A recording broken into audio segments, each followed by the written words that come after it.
بسم اللہ الرحمن الرحیم۔ کریک ہائی اسکول سے آپ کی معلمہ سلمیٰ اعجاز اپنی جماعت نہم کے تمام طلباء و طالبات کو اردو لازمی کی کلاس میں خوش آمدید کہتی ہیں۔ عزیز طلباء و طالبات، آج ہم قائد اعظم اور نظم و ضبط کے عنوان سے سبق پڑھیں گے۔ سب سے پہلے مصنف کا تعارف آپ کے سامنے۔ قائد اعظم اور نظم و ضبط کے مصنف قدرت اللہ شہاب ہیں۔ اس سبق کا حاصل مقصد: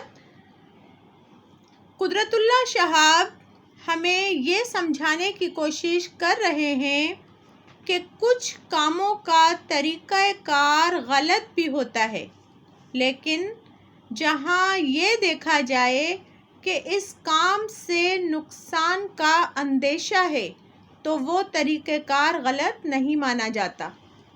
قدرت اللہ شہاب، جو کہ خود ایک اہم اور حساس عہدے پر فائز تھے، اور جس طرح جن حالات میں وہ دستاویز کاغذات ان کے پاس آئے جن کی روح سے اس وقت مسلمانوں کے خلاف بدترین سازش تیار ہوئی تھی، مسلمان ہونے کی حیثیت سے اس وقت انہوں نے اپنے آپ کو حق بجانب سمجھتے ہوئے وہ دستاویزات، وہ فائل قائد اعظم کے حوالے کر دیں۔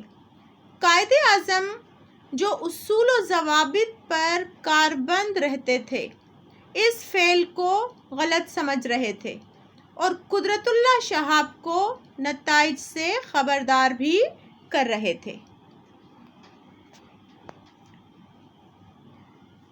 عزیز طلباء و طالبات، اس وقت آپ کے سامنے نثر میں لکھے جانے والے اسباق اور ان کی طرز تحریر موجود ہے۔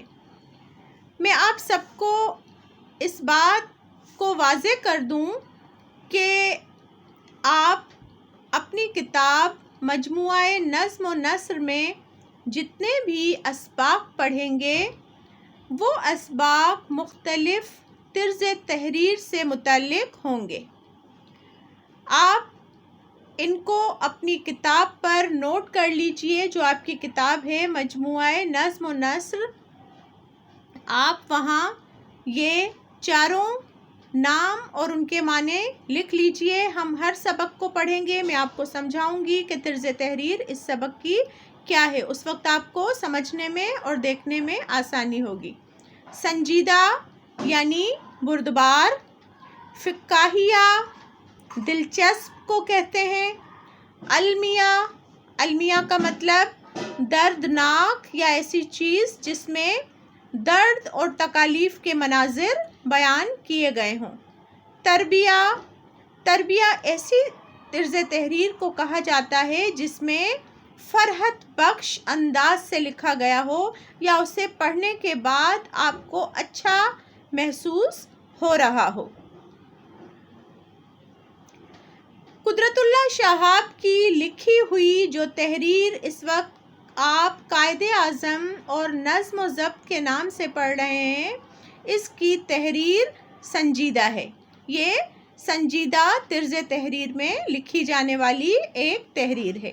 آپ اپنی کتاب جہاں تمام اسباق لکھے ہوئے ہیں، وہاں اس سبق کے سامنے طرز تحریر میں سنجیدہ لکھ دیجئے۔ آپ کے بورڈ کے امتحان میں اس طرح کے سوال آپ سے پوچھے جاتے ہیں، اس وقت آپ کو پڑھنے میں آسانی ہوتی ہے جب تمام چیزیں آپ کے پاس سامنے لکھی ہوئی موجود ہوتی ہیں۔ عزیز طلباء و طالبات، اس وقت آپ کے سامنے مجموعہ نظم و نثر میں سے قدرت اللہ شہاب کی تحریر قائد اعظم اور نظم و ضبط کے نام سے لکھی ہوئی نظر آ رہی ہے۔ میں آپ کے سامنے صفحہ نمبر 42 اور 43 کا ایک پیراگراف، جو کہ قدرت اللہ شہاب کی تحریر قائد اعظم اور نظم و ضبط سے لیا گیا ہے، اس کی آسان اور سہل انداز میں وضاحت بیان کر رہی ہوں۔ آپ اپنی کتاب سے سبق کی بلند خوانی کر لیجئے گا۔ یہ واقعہ جو مصنف نے یہاں بیان کیا ہے، یہ پاکستان بننے سے تقریباً 4 مہینے پہلے کا ہے۔ پاکستان اگست میں معرض وجود میں آیا تھا اور یہاں پر اپریل 1947 کا تذکرہ کیا گیا ہے، جب قدرت اللہ شہاب خود اس زمانے میں ایک بہت بڑے عہدے پر فائز تھے۔ آپ ان دنوں ڈپٹی ہوم سیکرٹری کے فرائض انجام دے رہے تھے اور اڑیسہ کے جو چیف منسٹر تھے شری ہر کرشن مہتاب، جو کہ کانگریس کمیٹی کے ممبر بھی تھے، مصنف ان کے ماتحت کام کر رہے تھے۔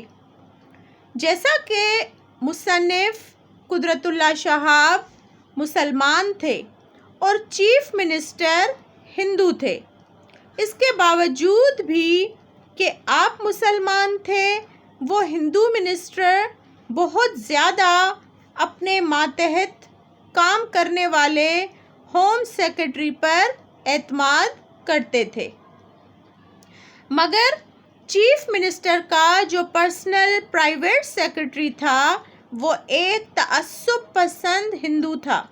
اسے کبھی بھی یہ بات اچھی نہیں لگتی تھی کہ چیف منسٹر کرشن مہتاب اپنی فائلیں اور ضروری کاغذات ایک مسلمان کے حوالے کر دیتے ہیں۔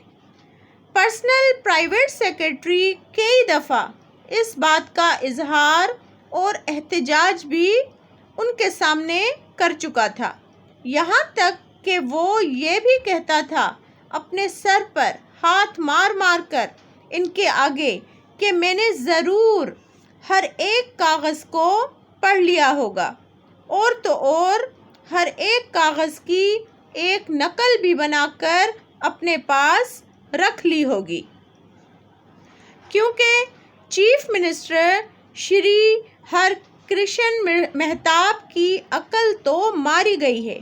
بلا وجہ ایک مسلمان پر اتنا اعتماد کر کے ان کے حوالے سارے کاغذات کر دیتے ہیں۔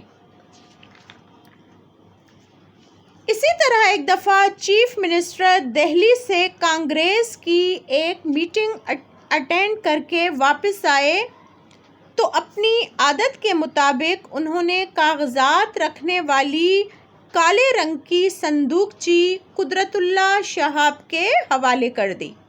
مصنف کا کام ہوتا تھا کہ وہ تمام کاغذات جو سیاسی نوعیت کے ہوتے تھے الگ الگ کر دیتے تھے، اور جس محکمے یا ادارے کو بھجوانے ہوتے تھے وہ ان کے پرائیویٹ سیکرٹری کے حوالے کر دیا کرتے تھے۔ اس دفعہ جو مصنف نے چیف منسٹر کے کاغذات کا جائزہ لیا تو ان میں ایک عجیب دستاویز موجود تھی جو 6 سے 7 صفات پر مشتمل تھی۔ انتہائی خفیہ ٹاپ سیکریٹ حکم نامہ تھا۔ اس میں جو کہ کانگریس کے تمام چیف منسٹروں اور وزیروں کے لیے تھا، جس میں مسلمان قوم کے لیے بہت بڑی سازش تیار کی گئی تھی، اور کہا گیا تھا کہ ہر چیف منسٹر ایک کاپی اپنے پاس ضرور رکھے۔ ان دنوں تقسیم ہند کا معاملہ تقریباً طے ہو چکا تھا۔ پاکستان بننے کی تحریک زوروں پر تھی۔ اپریل 1947 کا مہینہ چل رہا تھا۔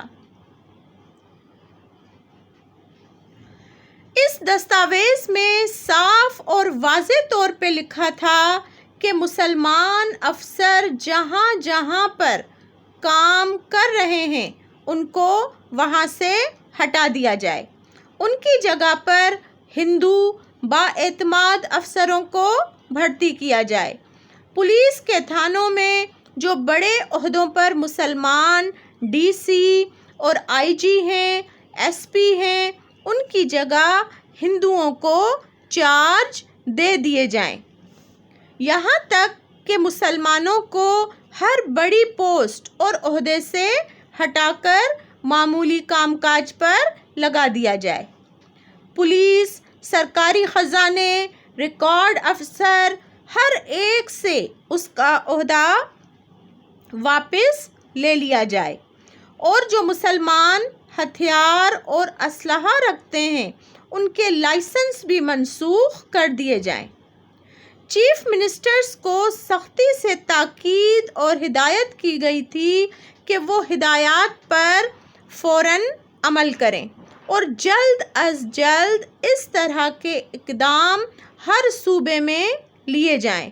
ہر جگہ، ہر صوبے، ہر شہر سے مسلمان جو اہم اور بڑے عہدوں پر فائز ہوں، سب کو فوراً ہٹا کر ہندو وہاں ڈیوٹی پر تعینات کر دیے جائیں۔ کام اس طرح کیا جائے کہ کسی کو بھی کانو کان خبر نہ ہو، حالات خراب نہ ہوں، فرقے وارانہ اور مذہبی بنیاد پر کسی کو آواز اٹھانے نہ دی جائے۔ بغل میں چھری اور منہ میں رام رام کا اس سے بہتر کوئی طریقہ نہ ہوگا جو اس میں درج نہ تھا، جسے ہمارے تصور میں بھی لانا مشکل تھا کہ ایسا بھی ہو سکتا ہے مسلمانوں کے ساتھ۔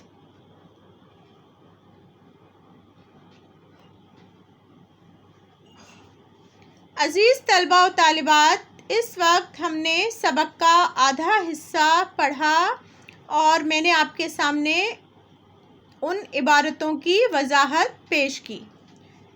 آپ باقی سبق کو اگلی کلاس میں، اگلے سیشن میں مکمل کریں گے۔ اس وقت آپ کے سامنے جماعت نہم کے لیے دیا جانے والا تحریری کام درج ہے۔ سب سے پہلے سبق قائد اعظم اور نظم و ضبط کا مرکزی خیال تحریر کریں۔ اس سے اگلا سوال یا اگلی مشق، سبق قائد اعظم اور نظم و ضبط کی گھر پر بلند خوانی کیجیے۔ سب سے اہم اور ضروری جو مشق ہے وہ آپ سب کے لیے گھر پر اس سبق کی بلند خوانی کرنا ہے۔ آپ تمام طلباء و طالبات سبق کی بلند خوانی جب مکمل کریں گے تب آپ کو سمجھ میں آئے گا کہ سبق میں کیا چیز مصنف نے کہاں پہ کس طرح سے بیان کی ہے، اور پھر اس سبق کو مکمل پڑھ لینے کے بعد آپ اس طرح مکمل طور پر سبق کا مرکزی خیال اچھے طریقے سے تحریر کرنے کے قابل ہو جائیں گے۔ ہم نے شروع میں حاصل مقصد کو بھی پڑھا اور آپ نے شروع میں وضاحتوں کو بھی سمجھا۔ میں امید کرتی ہوں کہ ان تمام چیزوں کے سمجھنے کے بعد آپ کے لیے آسان ہو جائے گا سبق کا مرکزی خیال لکھنا، کیونکہ آپ مکمل سبق کی بلند خوانی کر چکے ہوں گے۔ انشاءاللہ اپنی اگلی کلاس میں ہم اس سبق کو مکمل کریں گے اور باقی مشقوں کے ساتھ ہم اس کام کو مکمل کرنے کی کوشش کریں گے۔ آپ اپنے اردو ادب کے رجسٹر پر ان مشقوں کو مکمل کیجیے گا۔ شکریہ۔